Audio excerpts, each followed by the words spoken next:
Hi, now in today's class we will go through topic variable electrovalency. Right. Let me write first variable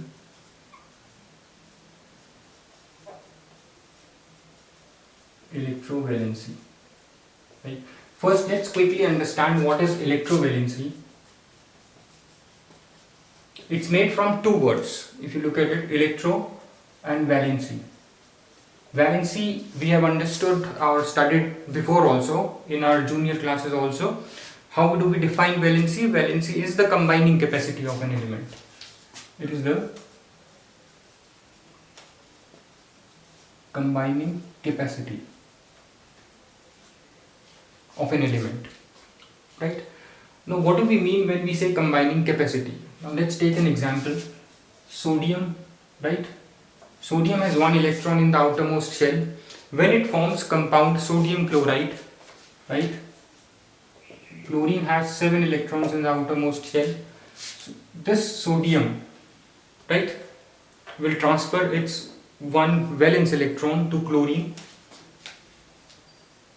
right, and it will form sodium plus chlorine minus sodium chloride molecule. Now in sodium chloride molecule, the valency of sodium is 1, the valency of chlorine is 1. Right? Why? Because we said that it is the combining capacity of an element. By saying combining capacity, it means how many atoms, right, can combine with sodium or can combine with chlorine in any compound. Here in sodium chloride, only sodium chloride can combine with only one chlorine atom. Right? You can see here in detail the formation of sodium chloride. Since only one chlorine atom can combine with sodium atom, so sodium has valency of 1. Its combining capacity is 1, right? So that is its valency. If you look at calcium chloride, calcium has 2 electrons in its outermost shell. Chlorine has 7 electrons, right? So what calcium will do, it will transfer 1 electron to this, it will transfer 1 electron to this. Why all this transfer of electrons is taking place? So that all atoms can achieve 8 electrons in their outermost shell and will attain stability. Because all of these atoms will try to become like noble gases, inert noble gases, right?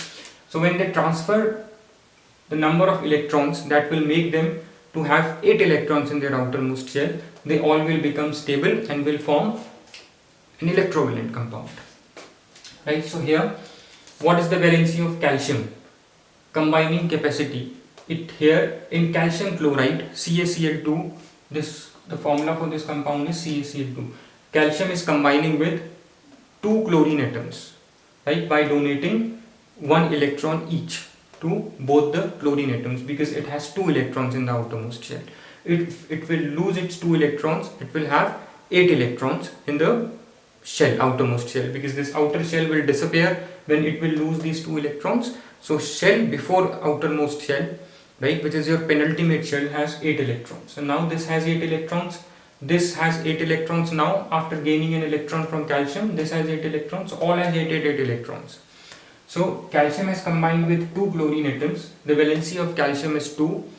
Here chlorine has combined with 1 calcium atom, this chlorine has also combined with 1 calcium atom. So the valency of chlorine is 1, right? So this is how we define or how we explain the combining capacity of an element, right? So it will form 2 plus, since it has lost 2 electrons, so 2 plus, right, and here 2 minus, it will form CaCl2, 2 chlorine atoms, so 2 chloride ions, right? So when such a combining capacity, right, when such combining capacity we are studying in electrovalent compounds, we call it as electrovalency, right? We call it as electrovalency when we are studying this combining capacity in electrovalent compounds. So electro word has come from electrovalent compounds. So valency, we know what is valency. So electrovalency is the number of electrons. So how do we define it? Electrovalency is number of electrons transferred in the formation of electrovalent compound is your electrovalency. So here electrovalency of calcium is 2, here electrovalency of sodium is 1, and here electrovalency of chlorine is 1. Here if the electrovalency of this chlorine is 1, this chlorine is also 1, right? So electrovalency is number of electrons transferred in the formation of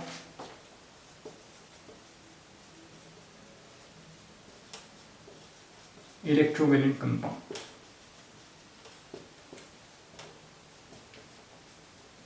Right. Now let's quickly look into what is your what is your variable electrovalency. Now there are certain elements, right? Here this element has lost 2 electrons at one time in the formation of this compound. This has lost 1 electron at one time, right, to form sodium chloride. Now there are certain elements that can lose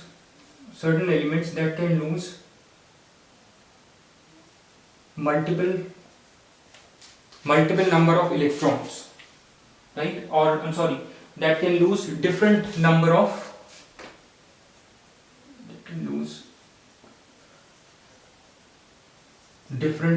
electrons.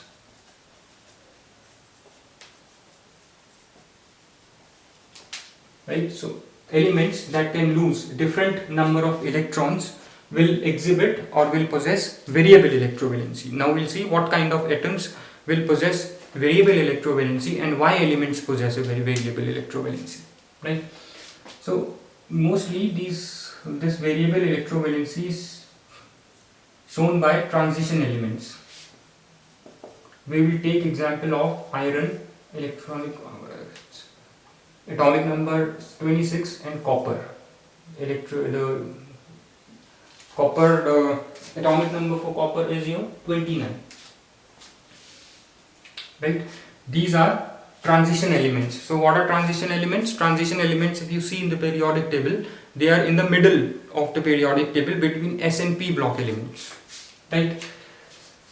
So these transition elements, iron and copper, can lose different number of electrons. When we say different number of electrons, it means iron can lose either 2 electrons or it can lose 3 electrons, right, to form different compounds.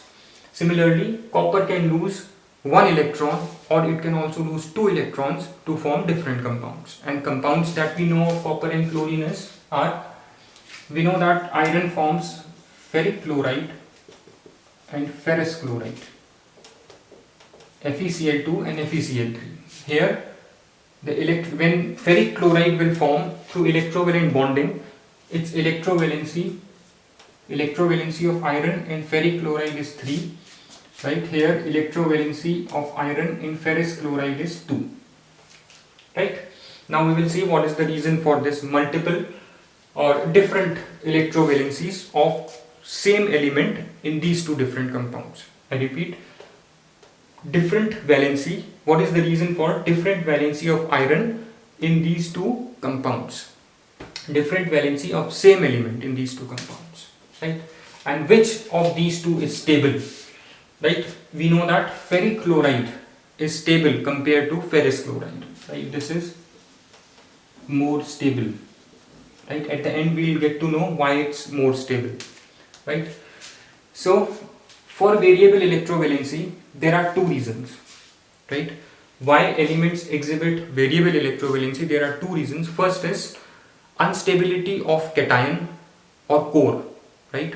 When a neutral atom will lose an electron, it will form a cation. We call that cation core or a kernel, right? So in some books you will find that cation is written as core, right? So instability of cation, first reason. The second is inert pair effect. We'll just understand what is inert pair effect. First is your instability of core, which is a cation. So let's take first this iron, right? Let's write down the electronic configuration, because in order to understand formation of any electrovalent compound, the first thing we do is we write electronic configuration. So electronic configuration would be 2, 8, 18, 2. right? It's 10, 12, right? I'm sorry, it's not correct. It's 2, 8, 14, 2, right? I'm sorry, it's 2, 8, 14, 2, right? Now if we write the electronic configuration of iron in terms of sp_d orbitals, right? Like we have learned that in atomic structure chapter.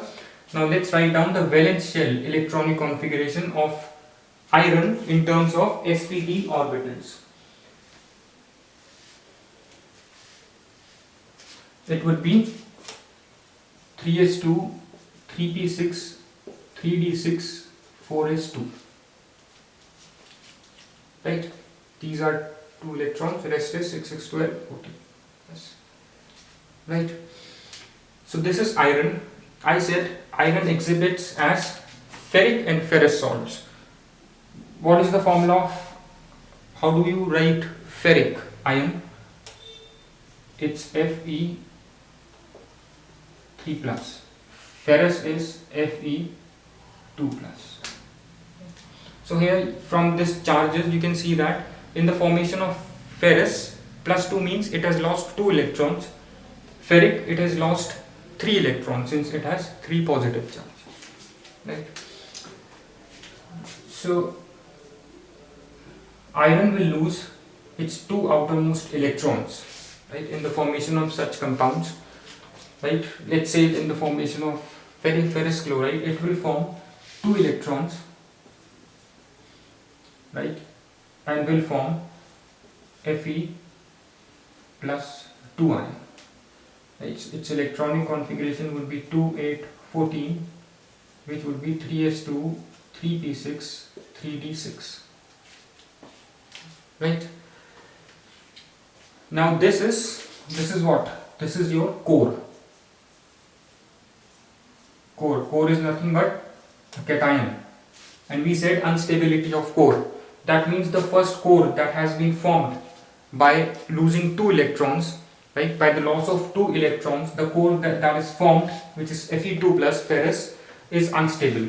This is your unstable core. Why it's an unstable core? First reason is, if you remember, we were doing transfer of electrons in these compounds. Why we were doing transfer of electrons, or why these electrons are combining to form molecules, right? Why these atoms are combining to form molecules, so that these atoms can attain 8 electrons in their outermost shell, right, to attain stability, right? Why they want to attain 8 electrons? So that they can become like noble gases, right, that are unreactive, that are stable, right? Now since after the loss of 2 electrons, this iron has become ferrous ion, Fe2 plus, but it has more than 8 electrons. You can see it has 14 electrons. It has 14 electrons, which are greater than 8 electrons, right? Since it has greater than 8 electrons, so it is still unstable, right? So first thing, and one more thing, you cannot, this iron or the ferrous ion cannot lose too many electrons, right? It cannot lose 6 more electrons, right, so that it can have 8 electrons and it can become stable like noble gases. Why? Because to remove 6 more electrons in order to make it 8, you have to provide a very high amount of energy, and such high amount of energy is normally not available in ordinary chemical reactions, right? So it cannot lose all 6 electrons to make 8 electron in its outermost shell. So what it will do is, since this core is unstable, right, it will lose 1 more electron. That is, this ferrous core is unstable, so it will lose 1 more electron, and when it will lose 1 more electron, it will form ferric ion, right? Electronic configuration will be 2, 8, 13. It would be, now this 1 electron which is lost, it would be lost by this d orbital, 3d orbital, 3s2, 3p6, 3d5. This is stable core. It has 13 electrons, right? it has 13 electrons, so this is a stable core, right? This is not that much stable like inert gases, right? But it is still stable compared to this ferrous, right? And such elements, right, will keep losing electrons, right, until they will achieve a stable core, right? Since here iron in the form of ferric iron has achieved stability, right, by losing one more electron. This is not very much stable, but it is stable, right? Now we need to understand one more thing, why why we are saying it's stable, right, compared to this. If you know that iron atom, right, the nucleus of the iron, right, the nucleus of the iron atom, right, is exerting attractive force on the electrons that are moving in different orbits of iron atom, right? Like here the electrons, right, here these are 26 electrons, right? So 26 proton, this contains 26 protons. These 26 protons here are exerting force on these 26 electrons, right? And in case of ferrous, the 26 protons are exerting force on 24 electrons, right? So effective nuclear charge, right? Effective nuclear charge has increased. What is effective nuclear charge? The force due to nucleus on the electrons. Why do we say effective? Effective is when we relate it to the number of electrons, right? So here the number of electrons are 26, here the number of electrons are 24, here the number of electrons are 23, right? So as the number of electrons are decreasing, the effective nuclear charge is increasing, right? So when effective nuclear charge is increasing, the attractive force on the outermost electrons, which are getting reduced, right, from Fe to Fe3 plus, is also increasing, right? So when the force due to nucleus is high, right, in this case, in case of ferric, the force due on 13 electrons, the force is getting applied on 13 electrons, right? These 13 electrons are in outermost orbit, and in this case the force due to nuclear charge is getting applied on 14 electrons, right? So the effective nuclear charge is higher in this case. Why? Because here the nuclear charge is same, but is getting applied on lesser number of electrons. So when the effective nuclear charge, which is due to positive nucleus, is getting applied on less number of electrons, the same nuclear charge will attract less number of electrons tightly towards itself. The force of attraction would be high, or the hold on the less number of electrons is high. The nuclear force on the less number of electrons is high compared to more number of electrons, right? So since the force is high, or the nuclear force, or the force due to positive nuclear charge is high in case of Fe3 plus, right? Since the force is high, so electrons are more tightly attracted towards the nucleus in case of Fe3 plus. Since they are more tightly attracted towards the nucleus, or they are tightly, the nucleus has a tight hold, right?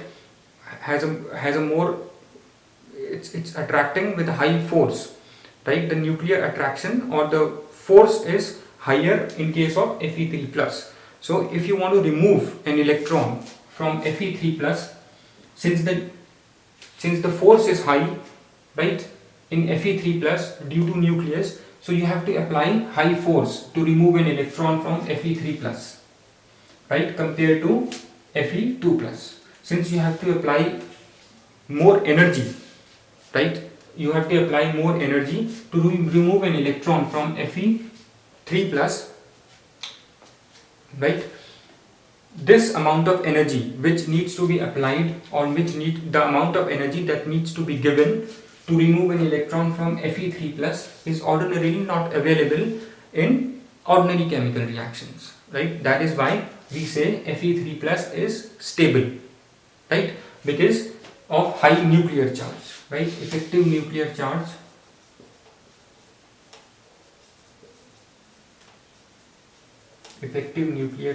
has increased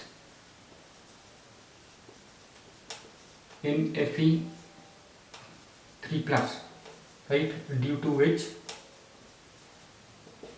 more energy needs to be given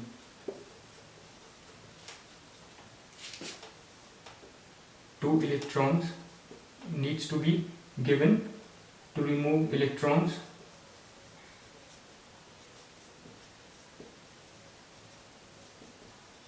from Fe plus 3, right? Such energy is not available in ordinary chemical reactions.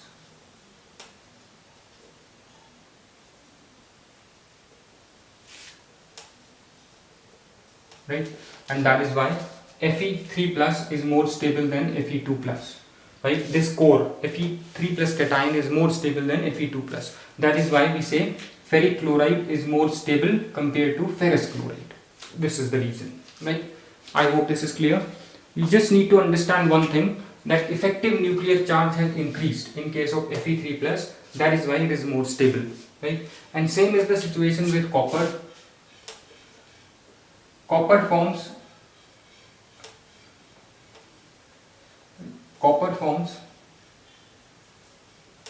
Cu plus and Cu plus 2. Right? Here again, if you write down the electronic configuration of copper, it's 3s2, 3p6, 4d10, 3d10. 3s2, 3p6, 3d10, 4s1. Right? So first it will lose this s4s1 electron and it will form this. The electronic configuration will be 3s2. This is outer valence shell electronic configuration. 3s2, the atomic number is 29 for copper. Right. Atomic number is 29 for copper. 3s2, 3p6, 3d10. Right. Now this copper will lose one more electron. Since this core is less stable, it will lose one more electron and it will form 3s2, 3p6, 3d9. Right? Now since copper has lost one electron, it formed copper ion, had valency of 1. Right? It can have valency of 1 in compounds. Right? So the electronic configuration of core is this. Now this is still unstable core. This is still unstable core. It will lose one more electron from 3d orbital and it will form this. Now in this case, this is stable. Right? Now why this is stable? Due to high effective nuclear charge. Right?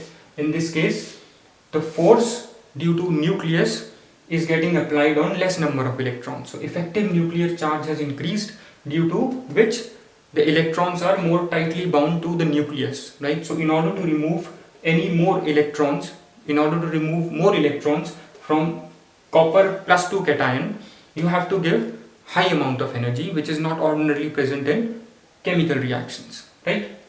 So that is why this copper plus 2 is more stable compared to Cu plus. Right? So here instability of core, the main reason is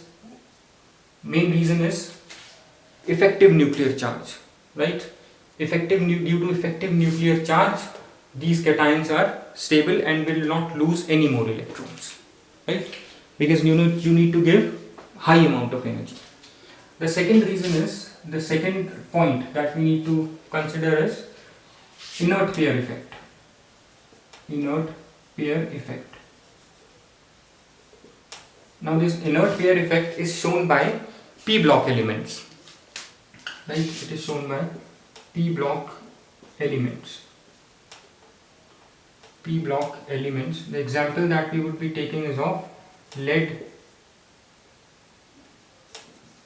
and tin.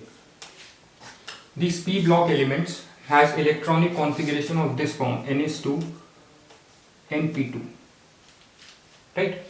Ideally these should show electrovalency of 4, right? But in some of the cases only. Why it will show electrovalency of 4? Because it can lose electrons from 2 p orbitals. It will lose 2 electrons from p orbitals, then it will lose 2 electrons from ns2 orbital, right? So it should show electrovalency of 4, but sometimes lesser electrovalencies were noticed. For example, only +2 electrovalency is noticed, not +4. Why? Because of inert pair effect. Because I said that +4 would be shown when 2 electrons will be lost from np orbital, then 2 more electrons when would be lost by ns2 orbital, then it will show +4 valency. But in some of the elements, right, as you move down the group in periodic table, this tendency of showing lesser valency will become high. Why? Because this inert pair effect will increase. Why inert pair effect will increase? Because of reluctance of these ns electrons to take part in bonding. That means these electrons which are present in this ns orbital will not be lost. Will not be lost to other elements or to other atoms, right? So these ns2 electrons will not take part in bonding, right? So it will only show valency due to only np orbital electrons, right? So this reluctance of ns electrons to take part in bonding is known as inert pair effect. Inert is, you can just remember inert from inert gases that do not take part in bonding, that do not react. Similarly here, these ns electrons are getting inert as you move down the group in the periodic table, because these ns electrons are more tightly bound to the nucleus as you move down the group, right? Since these ns electrons are not taking part in bonding, we call these ns electrons as inert, right? And the effect of these ns electrons is termed as inert pair effect, right? Now let's just quickly see the electronic configuration. The electronic configuration of lead is, first let's take tin. For tin it would be 5s2 5p2. For tin it would be 5s2 5p2, right? So first it will lose electrons from sp2 5p2 to form Sn plus 2, then it will lose electrons from 5s2, right, to form Sn plus 4. Similarly, if you talk about lead has 6s2 6p2 electronic configuration. It will lose 2 electrons to form Pb plus 2. It will lose 2 more electrons to form Pb plus 4, right? So it has valency of plus 2 and plus 4. But in the group, as you keep moving down the group, the tendency of these elements to lose 6s2 electrons or ns2 electrons, the electrons in s orbital will reduce, right? So they will show lesser valency of only plus 2, right? So here you can see that it is showing variable electrovalency of plus 2 and plus 4, right? But this tendency will decrease as you move down the group, right? So I hope this is clear. Here you know that lead can form PbCl2, PbCl4. Because why? Because it can show variable electrovalency. It can lose electrons from its p and s orbitals, right, to show electrovalency. So inert pair effect is there in picture if you move down the group. So when you move down the group, only lesser valency would be shown with